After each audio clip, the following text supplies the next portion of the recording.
Deadpool and Wolverine is the wild, chaotic crossover fans have been dreaming of. Directed by Shawn Levy, it brings together two of Marvel's most beloved anti-heroes in a hilarious, action-packed ride. Ryan Reynolds returns as Deadpool with his signature irreverent humour and meta-commentary, while Hugh Jackman is back as Wolverine, gruff as ever, like me, and the perfect foil to Wade's antics. The film kicks off with Deadpool, now retired and working a mundane job, being roped into a multiverse mission by the Time Variance Authority. His universe is falling apart after Wolverine's death, so Wade does what only he would, steals a temp pad and hunts down a Wolverine variant to save his world.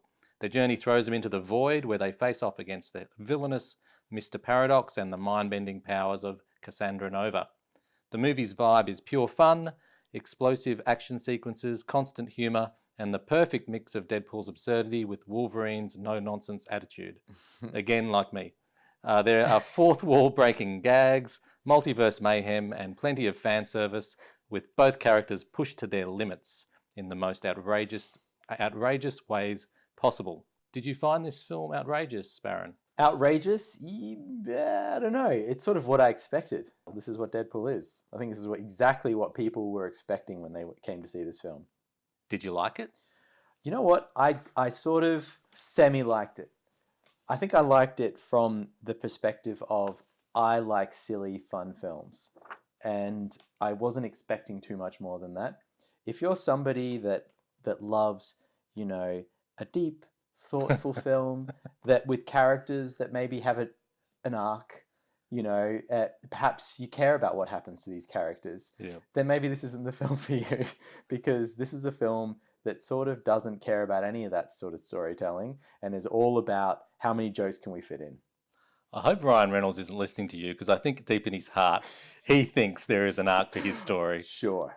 I think he took the Deadpool mask off a little too often for my liking, and it was much about the Wade Wilson, Ryan Reynolds, hero's journey. Yeah, sure, absolutely.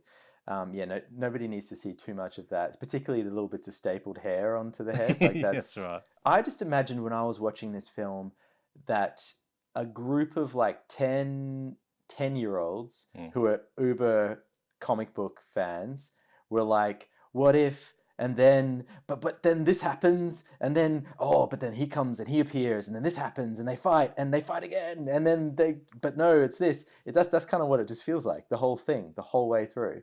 Well, the audience is kind of 10-year-olds in grown-up suits. Yeah. Like us. Like I enjoyed it for all of those reasons, really. Yeah. It takes you and it doesn't let you go, and you enjoy the whole ride. You have a fair few belly laughs. Then you leave and forget about it. That's okay. You're allowed to just go to a film that's just ridiculous and silly. And we used to do it all the time. I don't know why we don't do it more. There were more of those films made. And we're going to talk about maybe some of them. But these days, they're few and far between. And they even reference it in this, where they're like, should we do the third act flashback That's right. to kind of have that meaningful moment? Like every film has that now, because they're trying to pull those heartstrings and make you care about these characters. And they've just sort of forgone with all of that. They don't really care about that in this film. And that's kind of, it's refreshing, but because it's so silly, you don't even really notice that it's refreshing. Yeah, the world is so serious now, and filmmaking is all ticking the boxes of what you can and can't say. And they sort of do that a little bit here, but they also kind of do whatever they want within some sort of guardrails, some sort of 2024 guardrails. But it feels pretty irreverent and fun, like you don't know what's going to happen. There's no taboos. Totally.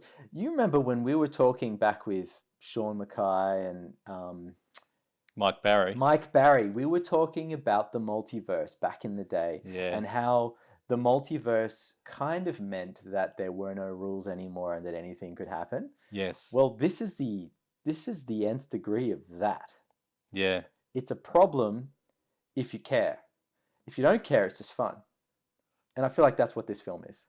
Well, I think it needed this film. It needed some self-conscious exploration of this problem. Yeah. They needed to confront Marvel and the geniuses behind Marvel needed to confront the problem head on because it was getting a bit ridiculous and stale.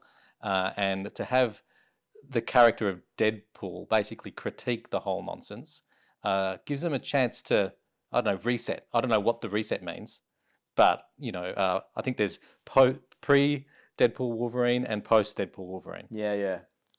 See, I worry that that's true, but that they'll just pretend this film doesn't exist. Yeah, so do I. And they'll just keep going on with the multiverse bullshit. Keep doing the Eternals. Yeah, because I mean, exactly. Because what this does is it sort of says, okay, what is the most ridiculous thing that could happen in a multiverse with Deadpool? Yeah. In particular, Deadpool, because you have that sequence, that extended, every version of Deadpool arrives, and it just, it's what you expect. It's too much, Yep. And they all fight each other and die horribly, and then you're meant to sort of, I don't know, is that the nod? Is that the nod to the ridiculousness of the multiverse? And is that cool? I don't know. I kind of didn't like it, but at the same time, I acknowledge that it's a nod. Well, I wouldn't say I liked it or didn't like. No, actually, I will say I didn't like it, or the multiple Deadpools. That sequence, yeah. But that stands in stark contrast to my reaction of the multiple Wolverines.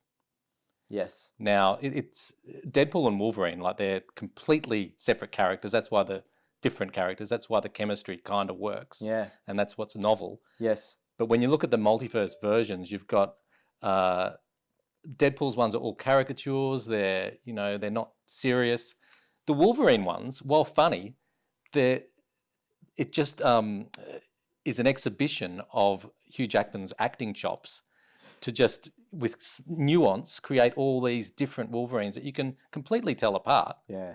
And that's compared to, Ryan Reynolds, who's, they're just like comic books. Correct. And all of the Wolverines are played by Hugh Jackman. They're all requiring acting, whereas Deadpools are just a whole bunch of extras and CG stand-ins. Yeah. So, yeah, okay, that's interesting. I like that. Yeah. I reckon what was a triumph for this film was the marketing. Yeah. I don't go out searching for film marketing or advertising, but I was seeing these two chumps on the circuit everywhere. They were on Aussie Man. I saw them on Hot Wings. Is that what it's called? Hot Wings? The one where they eat the hot wings. Where they eat the hot wings? Yeah. And I feel that they nailed all their dot points that they needed to do. Like going into the movie, I knew that Ryan Reynolds and Hugh Jackman are just the best of mates. They're having dinner with each other every second night. Yeah. And this was the project that they've always wanted to do. They've been doing that for years, though. So I think that was a layup for them. Yeah. To be able to lean on that, but they did it superbly. I agree.